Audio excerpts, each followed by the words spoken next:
c'est que, c'est que ces femmes-là qui ont vécu avec peut-être une maman pervers narcissique ou un papa qui les a agressées sexuellement, et des fois elles vivent les deux, et même pire que tout ça, elles n'ont pas à manger le soir et beaucoup de choses. C'est en général des femmes très lumineuses en fait, qui ont de la lumière en elles, qui ont quelque chose elles ont beaucoup à apporter aux autres en fait. Et elles se retrouvent dans ces situations où tout le temps leur énergie est bousculée par d'autres personnes, en fait. Et on parle de pervers narcissique. Le pervers narcissique, il te laisse jamais tranquille. Il faut qu'il y ait du drama dans la vie, quoi. Donc, elles n'ont jamais le temps de, de mettre de l'énergie dans ce qui est important pour elles.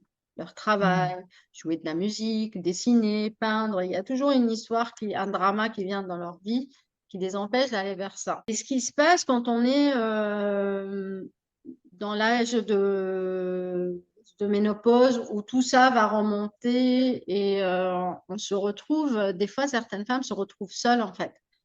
Et quand elles vont dire je me sens mal ou ça va pas bien ou je déprime, ou elles vont retrouver que elles vont recevoir que des reproches. Regarde, tes enfants sont grands, ils vont bien, tout va bien.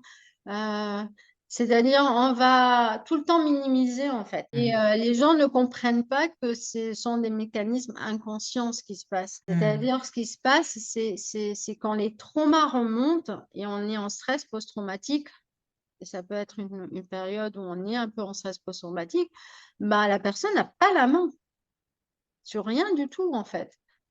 C'est en roue libre en fait. Et c'est très difficile en fait. Et quand on parle à sa copine et ta copine, elle te dit oui, mais sois patiente avec lui, mais sois patiente avec tes parents, ils sont âgés, mais tu comprends.